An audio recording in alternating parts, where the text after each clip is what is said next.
Nous sommes de retour cette semaine et j'ai une petite parole d'encouragement pour toi. Alors, lorsqu'on parle de vivre pour Christ, je sais que parfois, ça peut sembler être fatigant, ça peut sembler être épuisant, parfois ça peut ne pas être aussi fluide que nous aurions aimé que cela soit. Il y a des jours où ça a l'air d'être extraordinaire, il y en a d'autres où ça a l'air d'être challengeant. Mais je veux que nous puissions comprendre quelque chose, ce que le Seigneur va dire dans le livre de Jean 15. La Bible dit que sans lui, sans Christ, nous ne pouvons rien faire. Il est le cep, nous sommes le sarment, et là il va demander de demeurer en lui, car sans lui, nous ne pouvons rien faire. Je veux que tu prennes juste un instant de poser et de penser à ça. Sans lui, je ne peux pas prier. Sans lui, je ne peux pas jeûner. Sans lui, je ne peux pas vivre dans la sanctification. Sans lui, littéralement, je ne peux rien faire. Et lorsqu'on comprend cela, notre dépendance à Dieu ne devient encore que plus que, je sais pas, plus intense. Je comprends que sans Christ, je ne peux littéralement rien faire. Je ne peux pas comprendre les Écritures. Sans lui, je ne peux rien faire. Récemment, j'étais en train de prier et le Seigneur a ouvert mes yeux sur une révélation pendant la prière. Ça m'a juste un peu, ça m'a secoué.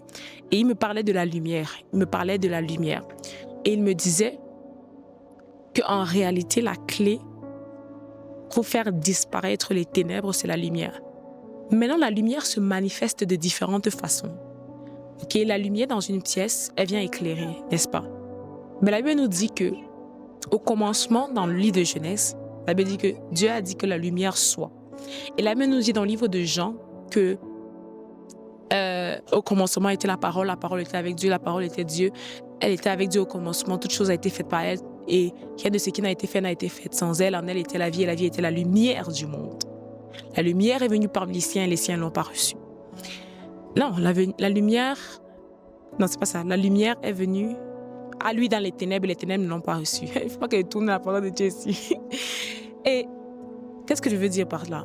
C'est que notre niveau d'éclaircissement, c'est-à-dire que le niveau où notre intelligence a été éclairée par la lumière de la parole, nous donne la capacité de davantage vivre la plénitude de la vie de l'esprit.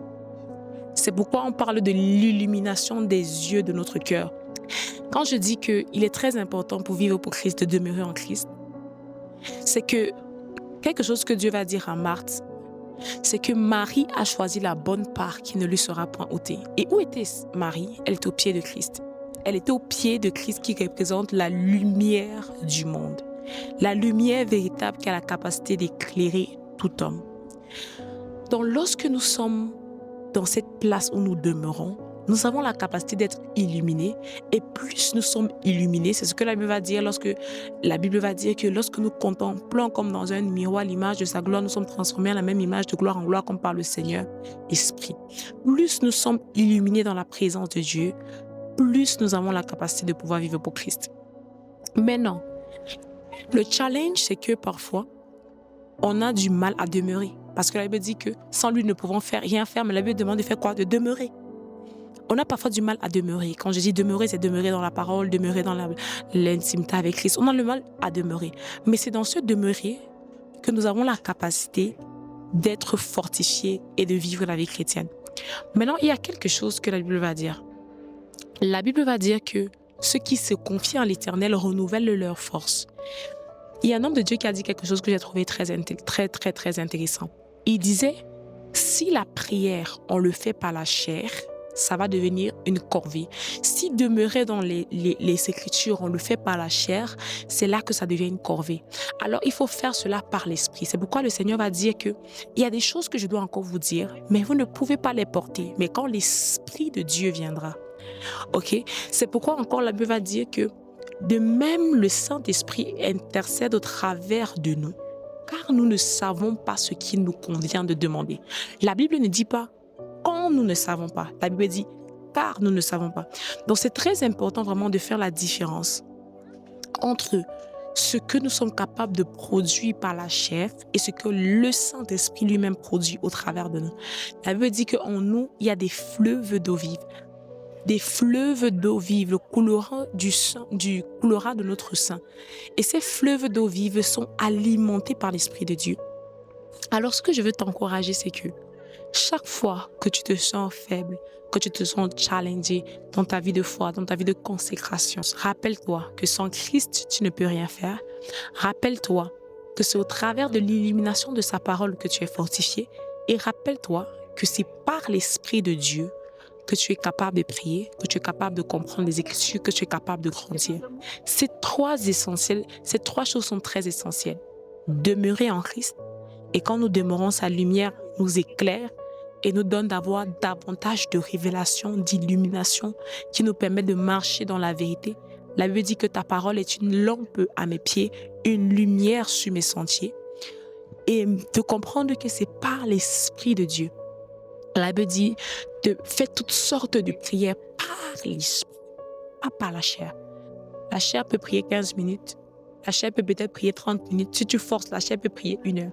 Mais par l'Esprit, toute chose est capable d'être faite.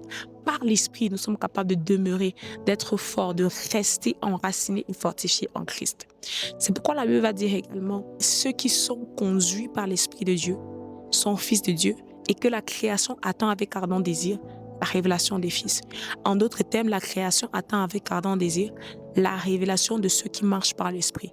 En d'autres termes, la création attend avec ardent désir des hommes et des femmes qui sont en communion avec l'Esprit. Et ce n'est pas Dieu lorsqu'on apprend véritablement à demeurer.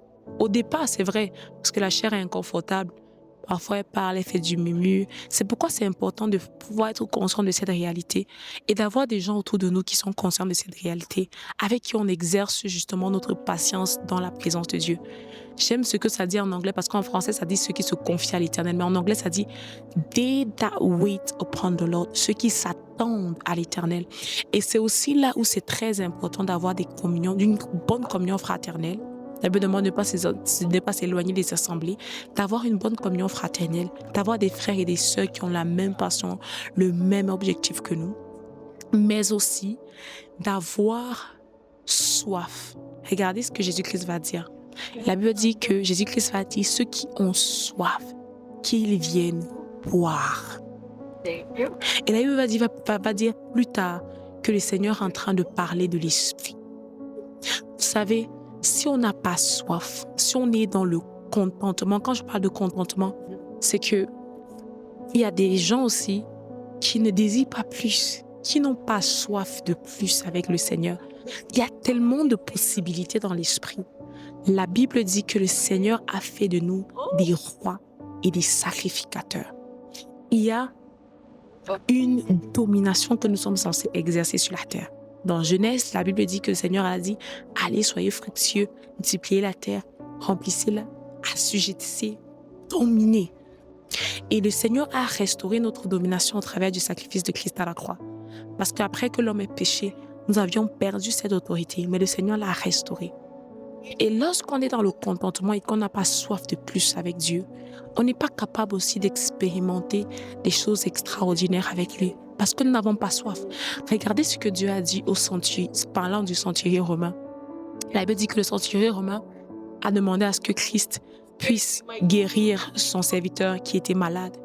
Et la Bible dit que Jésus-Christ s'apprêtait à y aller. Il dit non, dis simplement une parole. Et la Bible dit que Christ fut dans l'étonnement. Et il a dit, dans tout Israël, je n'ai jamais vu une aussi grande foi. C'est-à-dire qu'il y avait des gens de l'extérieur qui pouvaient croire en des choses incroyables avec Dieu, alors qu'il y a des gens qui étaient à l'intérieur qui n'y croyaient pas.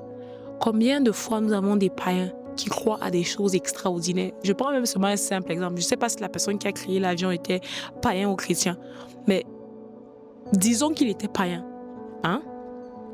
Et ce n'est pas que l'avion, il y a plein d'inventions qui ont été faites. Qui a pensé qu'un jour quelque chose pouvait survoler la terre? Et on a des chrétiens qui ne croient pas que le Seigneur peut faire des grandes choses avec eux. On a des chrétiens qui ne veulent même pas, qui ne sont même pas intéressés. Tout ce qui nous intéresse, c'est est-ce que j'ai un bon travail, est-ce que j'ai une femme, est-ce que j'ai des enfants, est-ce que j'ai un membre de ma famille qui est malade et qui a été guéri. Mais nous ne voulons pas nécessairement être cette réponse à la création qui attend avec ardent désir la manifestation des fils. Mais ces fils sont des hommes et des femmes qui ont appris à demeurer en Christ et qui ont appris à laisser la lumière de Christ les illuminer et à dépendre du Saint-Esprit. Donc, je veux juste t'encourager. Vivre pour Christ est possible. Vivre pour Christ est possible. Tu es une femme, tu es un homme, tu m'écoutes. Ne te décourage pas. Continue de presser en Dieu. Continue de croire que le Seigneur est capable d'accomplir des grandes choses avec toi. Et je le crois, il le fera certainement. Alors que Dieu vous bénisse. On se retrouve très prochainement pour une prochaine vidéo.